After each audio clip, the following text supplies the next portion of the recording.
ডিলারে সার বিক্রি করছে কুড়িয়ে হ্যাঁ অল্প সার নিয়ে ডিলার আছে মানুষ তো হাজার হাজার কয়জনের তোমার ডিলার পড়া আজকে থাকা এখন আমরা তো সারা কেন আবাদ করে পাইতাছি না সব কিছু মহঙ্গা আলু করবো ভুট্টা করবো এগুলা এখানকার কিছু করবো যদি আমরা ফসল না ভালো হয় তাহলে করবো মানুষ খাবো কি করবো আমরা কি করবো আমরা ন্যায্য মূল্য সার নিবে রাখছি সার ডিলারের মাধ্যমে দেওয়ার কথা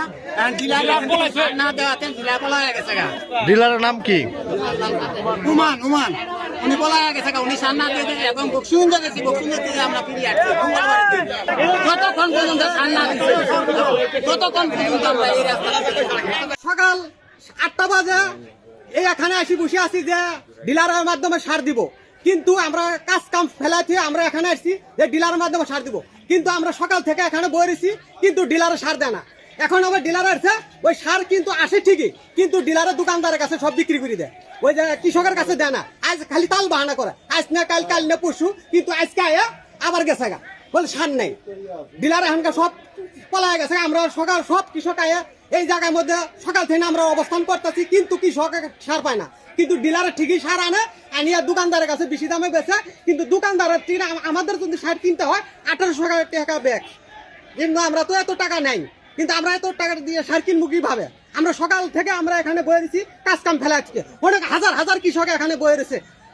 সার দিব বলি কিন্তু সার ডিলার আসে না সারের অভাবে আমরা ফসল করতে পারতাছি না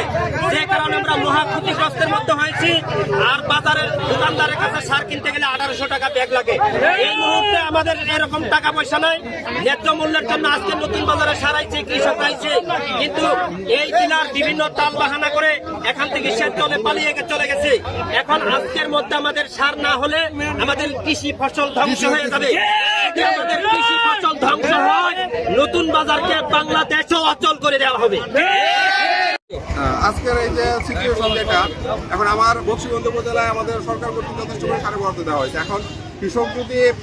ফসল অনুযায়ী তাদের সারের ডোজ যেটা মাটির জন্য অ্যাপ্রোপ্রিয়েটলি যেটা দরকার তার থেকে যদি বেশি সে ব্যবহার করে সেই চাহিদা আমি কেন সরকার পূরণ করতে পারবে না কারণ একটা ইন্টারন্যাশনালি ভর্তুকি দিয়ে সরকার এখানে নিয়ে আসে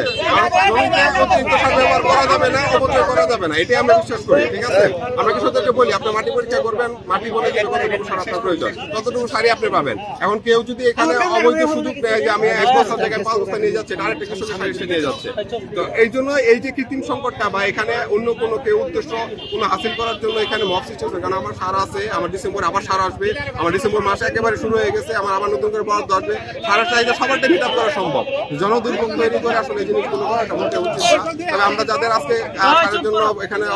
সড়ক অবস্থা আমরা সবার আইডি কার্ড নিয়েছি এটা আমরা ভেরিফাই করবো যে তারা এর আগের বারে সার নিয়েছে কিনা ভেরিফাই করার পরে তাদের প্রত্যেকটা কৃষকের পরিচয় তার কৃষিকার্ড কৃষিকার্ডে তার জমি পরিমাণটা বলা আছে তো ওই জমির পরিমাণটা আমরা দেখে তাদেরকে কালকের ভিতর আমাদের যদি এখানে শর্ট করে আমরা ওই নিয়ম থেকে সার এনে তাদের এই চাহিদাটা আমরা মিট আপ করবো ইনশাল্লাহ।